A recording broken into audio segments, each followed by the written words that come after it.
اجیب دعوت الداعی اذا دعانی فلیستجیبوا لی ولیؤمنوا بی لعلہم یرشدون۔ صدق اللہ العظیم۔ ترجمہ: وَإِذَا سَأَلَكَ، اور جس وقت آپ سے پوچھے عبادی میرے بندے، انی میرے بارے میں، فإنی قریب، تو بتا دیں کہ میں قریب ہوں۔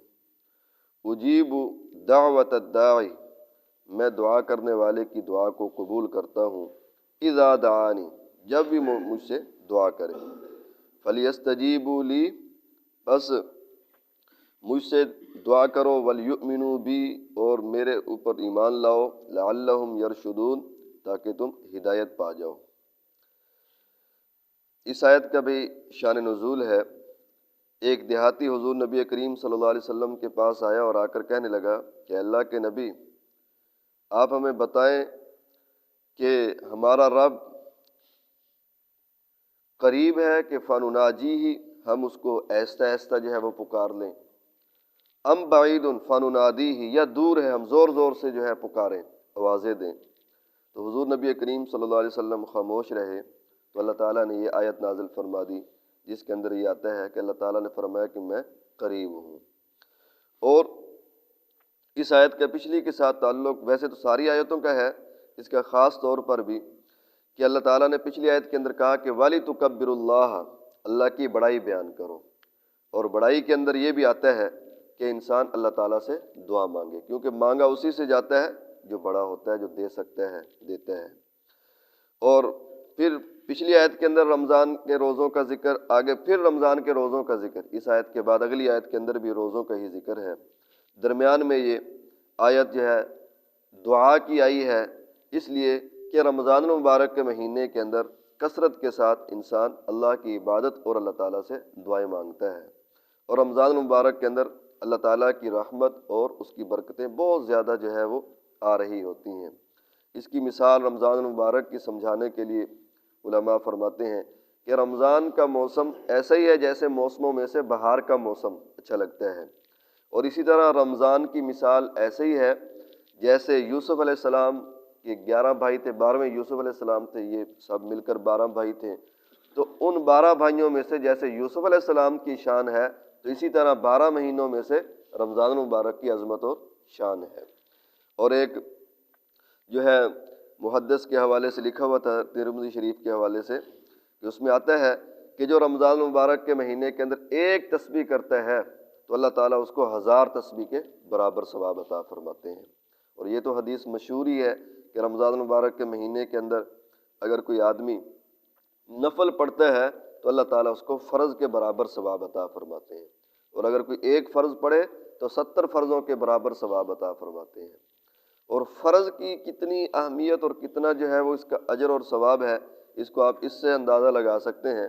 فرمایا کہ اگر کسی آدمی کا رمضان مبارک کا ایک روزہ رہ جائے، روزہ فرض ہے نا رمضان مبارک میں، ایک روزہ چھوٹ جائے اور پھر بعد میں وہ ساری زندگی روزے رکھتا رہے، تب بھی اس ایک روزے کے ثواب کو نہیں پا سکتا، ٹھیک ہے نا جی۔ اسی طرح فرض نمازیں ہیں، سارے فرض چھوڑ دیے ہیں، نفل چاہے سارا سال پڑھتا رہے، ساری زندگی پڑھتا رہے، جو فرض چھوڑ دیا ہے اس کا ثواب اس کو دوبارہ جو ہے اس کے برابر اس کو نہیں ملے گا۔ فرض کا بہت اونچا مقام ہے۔ تو اللہ تعالیٰ نے یہ ارشاد فرمایا ہے کہ وَإِذَا سَأَلَكَ، میرے محبوب جب آپ سے بندے میرے بارے میں پوچھے نا کہ بھی رب کہاں ہے، دور ہے یا قریب ہے، تو ان کو بتاؤ کہ میں قریب ہوں۔ کتنا قریب ہے؟ ایک روایت میں آتا ہے کہ ایک مرتبہ صحابہ کرام جب جنگ کے اندر جا رہے تھے، کسی پہاڑی پر چڑھتے ہوئے بھی زور زور سے اللہ اکبر اللہ تکبیریں کہتے، اور جب اترتے تب بھی جو ہے زور زور سے اللہ اکبر اور جو ہے وہ تکبیریں کہتے۔ تو حضور نبی کریم صلی اللہ علیہ وسلم نے فرمایا کہ تمہارا رب قریب ہے۔ ان کے پاس جا کر ان کو کہا کہ آپ زور زور سے جو ہے اس طرح شور مچانا یا اس طرح جو ہے وہ آوازیں لگانے کی ضرورت نہیں ہے، اور آپ کی سواری کی گردن سے بھی زیادہ قریب ہے۔ اور اللہ تعالیٰ نے قرآن پاک میں یہ ارشاد فرمایا کہ وَنَحْنُ أَقْرَبُ إِلَيْهِ مِنْ حَبْلِ الْوَرِيدِ، کہ میں تمہاری شاہ رگ سے بھی زیادہ قریب ہوں، ٹھیک ہے نا جی۔ وہ رگ جہاں جو کٹ جائے تو آدمی مر جاتا ہے، اس سے بھی انسان کے اللہ تعالیٰ کی علم، اللہ تعالیٰ کی قدرت، اللہ تعالیٰ کی جو ہے طاقت ہمارے زیادہ قریب ہے۔ تو بھئی جب قریب ہے تو اس کو پکارنا اور اس سے دعا بھی ایسا ہی کرنی چاہیے۔ اصل جو دعا اور اصل جو ذکر ہے وہ ایسا ہی ہے، ٹھیک ہے نا۔ اللہ تعالیٰ نے قرآن پاک میں ارشاد فرمایا ادعوا ربکم تضرعا وخفیہ، خفیہ خفیہ لفظ تو ہم اردو میں بھی بولتے ہیں نا، بھی خفیہ خفیہ گل کر رہے ہیں، کیا مطلب کہ چپ کے ایسا ایسا سے اپنے رب کو پکارو۔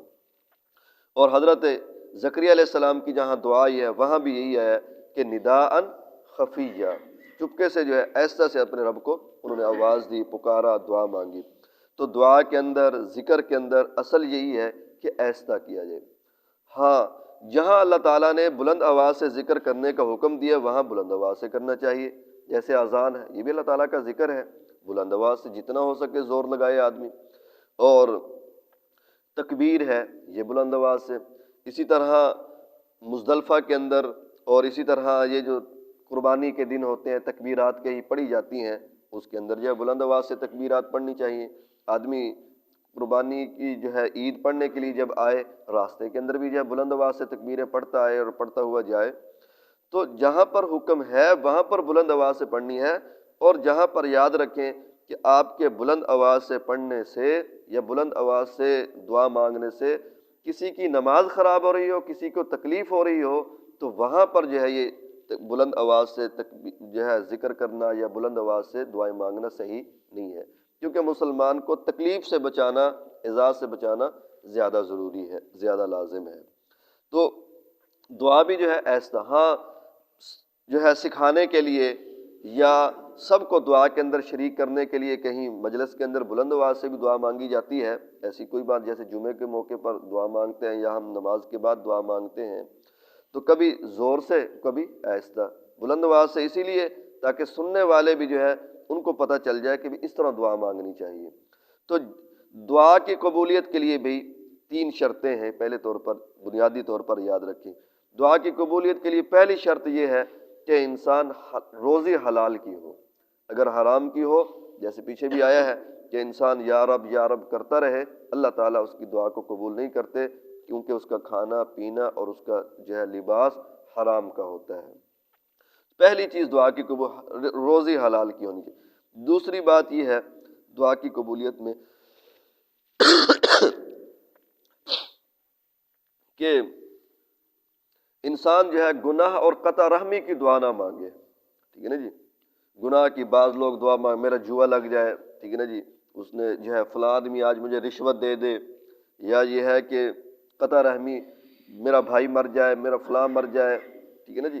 اس طرح کی جو دعائیں ہیں، یہ مجھے جو ہے وہ سخت باتیں کر کے جا رہا ہے، اس کی ٹانگ ٹوٹ جائے، قطع رحمی جو ہے، گناہ کی اور قطع رحمی کی دعا نہیں مانگنی چاہیے۔ اور تیسری بات یہ ہے کہ دعا جو ہے دل کی توجہ کے ساتھ مانگنی چاہیے، بغیر توجہ کے نہیں، ایسے نہیں کرنا چاہیے بس، جیسے ہمارے ہاں یہ تعزیتوں کے اندر اکثر ہوتا ہے، ہر آدمی دعا مانگنے کے لیے آتا ہے، دعا مانگتا کوئی بھی نہیں ہے، بس ایسے کرتے رہتے ہیں، ٹھیک ہے نا جی۔ دعا مانگنی چاہیے دل کی توجہ کے ساتھ۔ فرمایا اس آدمی کی دعا اللہ تعالیٰ قبول نہیں کرتے جس کا دل غافل ہوتا ہے، اللہ تعالیٰ کی طرف متوجہ نہیں ہوتا۔ اور مولانا طارق جمیل صاحب فرماتے ہیں دعا مانگنے کا طریقہ، یہ جو پھر رہے ہوتے ہیں فقیر، بھیک مانگ رہے ہوتے ہیں اڈوں کے اوپر، ان سے دیکھو کہ کتنی لجاجت کے ساتھ نہ چاہتے ہوئے بندے سے 5-10 روپے نکلوا لیتے ہیں، ٹھیک ہے نا جی۔ تو اللہ تعالیٰ کے سامنے اس سے بھی زیادہ عاجزی، اس سے بھی زیادہ جو ہے دل کی توجہ دھیان کے ساتھ دعا مانگنی چاہیے۔ اور دعا کے اندر ایک چیز یہ بھی ہے بھائی کہ جلدی نہیں کرنی چاہیے۔ جلدی سے کیا مراد ہے کہ دعا مانگی اور ہمارا یہ نظریہ بنا ہوا تو جب دعا مانگی فوراً قبول ہو جائے، میں اٹھ کے جاؤں باہر میرا کام ہوا پڑا ہو، نہیں بھائی۔ اور بس اوقات انسان دعا مانگتا رہتا ہے اور یہ اس کا ذہن بن جاتا ہے یار میری تو قبول ہی نہیں ہوتی، پھر مانگنا چھوڑ دیتا ہے، تو فرمایا یہ آدمی جو ہے اس کے لیے صحیح نہیں ہے دعا مانگنا اور جلدی کرنا۔ دعا کی قبولیت کے لیے اللہ تعالیٰ نے درجے رکھے ہیں، یہ بات یاد رکھیں۔ جو آدمی دل کی توجہ کے ساتھ حلال روزی کھانے والا دعا مانگتا ہے، اللہ تعالیٰ اس کی دعا کو ضرور قبول فرماتے ہیں، لیکن اس کے درجات ہیں۔ ایک درجہ اس کا یہ ہے کہ جو چیز انسان مانگتا ہے اللہ تعالیٰ وہی دے دیتے ہیں۔ ہم سمجھتے ہیں کہ بس یہ ہماری دعا قبول ہوئی ہے، حالانکہ یہ بھی دعا قبول ہو گئی ہے۔ اور ایک دعا کا درجہ یہ ہے کہ ہم کبھی بچوں والی عادت اور بچوں والا کام کر بیٹھتے ہیں کہ وہ چیز مانگ لیتے ہیں جو ہمارے لیے فائدہ مند نہیں ہوتی، ہمارے لیے نقصان دہ ہوتی ہے، کیونکہ آنے والے وقت کے اندر تو ہمیں پتہ نہیں ہے کہ اس نے کیا کرنا ہے کیا نہیں کرنا۔ ٹھیک ہے نا جی. بس اوقات ساری زندگی انسان بیٹا بیٹا مانگتا رہتا ہے. مانگنا بھی چاہیے اللہ تعالیٰ سے، یہ کوئی ایسی چیز نہیں ہے، دعا کرنی چاہیے. اور وہی بیٹا تھوڑا بڑا ہو کر باپ کی بے عزتی، بدنامی اور باپ کی جو ہے قتل کرنے کے اوپر آ جاتا ہے، اور اللہ تعالیٰ بس اوقات کسی کو دیتے ہی نہیں ہے. اس کو اللہ تعالیٰ کے علم کے اندر ہوتا ہے، وہ دعا مانگتا رہتا ہے، اس کی دعا قبول ہوتی رہتی، اس کی جگہ پر اللہ تعالیٰ اس کی دوسری چیز دے دیتے ہیں. ٹھیک ہے نا جی. اور تیسرا یہ ہے دعا کی قبولیت کا درجہ کہ بس اوقات اللہ تعالیٰ اس کا نعم البدل دنیا کے اندر دیتے نہیں ہیں، بلکہ آخرت کے اندر اس کا ذخیرہ کرتے رہتے ہیں.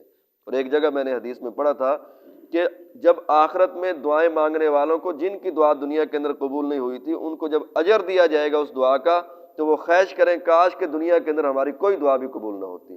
آج اتنا بڑا اللہ تعالیٰ جو ہے اعزاز دے رہے ہیں. اس لیے دعا آدمی کو مانگتے رہنا چاہیے، اور دعا عبادت ہے. الدعاء هو العبادہ.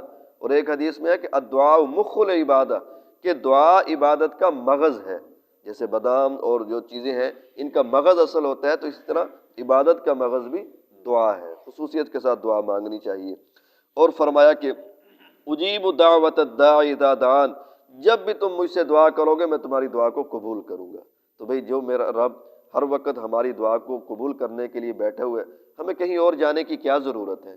ہمیں جو ہے کسی درخت کے پاس کھڑے ہونے کی، کسی قبر کے اوپر کھڑے ہو کر جو ہے وہ اس سے مانگنے کی. ہاں، قبر پر اصالہ ثواب کرنا چاہیے، قبر والے کے طفیل سے بھی ہم دعا مانگ سکتے ہیں، لیکن بالکل اس سے مانگنے کی کوئی ضرورت نہیں ہے. ٹھیک ہے نا جی. اللہ تعالیٰ جب دینے کے لیے تیار ہے اور وہ کہہ رہا ہے مجھ سے مانگو، فَلْيَسْتَجِيبُوا لِي، ٹھیک ہے نا جی.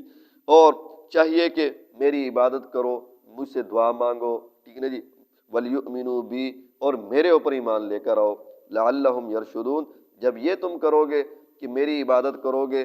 اور ایک مطلب فَلْيَسْتَجِيبُوا کا لی تفسیر کے اندر یہ لکھا ہوا تھا کہ جب اللہ تعالیٰ یہ کہتے ہیں کہ میں ہر وقت تمہاری دعا قبول کرنے کے لیے حاضر ہوں، تیار ہوں، قبول کرتا ہوں، بندو تمہیں بھی چاہیے کہ ہر وقت میرے حکم کو پورا کرنے کے لیے تیار رہو جب بھی میرا حکم آئے.